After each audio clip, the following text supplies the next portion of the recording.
รุ่น12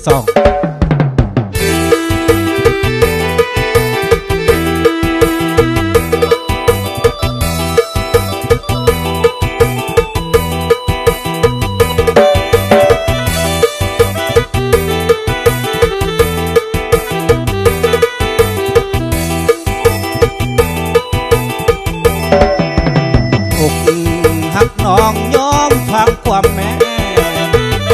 บ่มีทางแก้ยอมฟังความแม่เจ้าแล้วแม่น้องเลี้ยงมาเป็นฟ้าให้ดีได้ทุกแนวยกน้องให้เสพเป็นแล้วน้องแก้วเจ้าฟังความแม่น้ำตาไหลย้อยใส่ละหัวหน้ามือตามัวเห็นเขาจุงหัวหม้อให้เขาแก่เอาเงินใบคันทั้งหลายล้านเงินคำน้ำแม่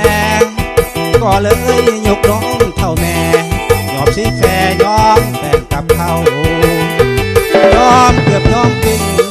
เขาเสิ่งน้องไปต่อหน้าผัวเสียวหลังดังผัวได้เป็นผัวของเจ้าผู้แม่นไฟน้องตามใจแม่แต่ขัดใจอายหูบ่น้องยาวเพียงแต่น้ำตาบังสาวน้ำตาไหลยาวอยู่เจหัวนาอกหักน้องยอมฟังความแม่อายคนหักแท้สิเกือบเส้นทางเส้นหวังเกือบสิ้นใจตายก่อนเจ้าสาวไว้แก้มน้องนางอกหักบ่มีวันจังที่อายย้ายทางนอนกินน้ำนองอาจจะเป็นขอบใจทางเสียเลี้ยนก็ได้พี่น้องเลยเนาะที่เดินทางมาจากบ้านดูลูกข่อยเนาะ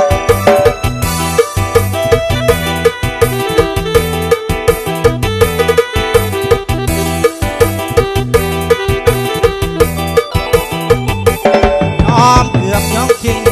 เขาสิ่งน้องไปต่อหน้าผัวเสียหลังดังกลัวได้เป็นผัวของเจ้าผู้แม่นไฟต้องตามใจแม่แต่ขัดใจอายหูบ่น้องยาวเพียงแต่น้ำตาบังสาวน้ำตาไหลยาวอยู่เจหัวนา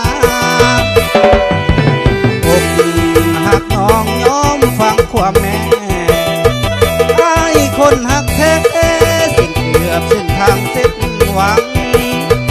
เกือบทิ้งใจตายก่อนเจ้าสาวใบแก้มน้องนางถูกหักบ่มีวันจังคือหายง่ายทางนอนกินน้ำตาเสียงบ่ว้วนขอโทษขออภัยเลยนะทั้งเสียงเล่นเลยเพชรผาดประกันได้ขอซีนำทุกทานเนาะ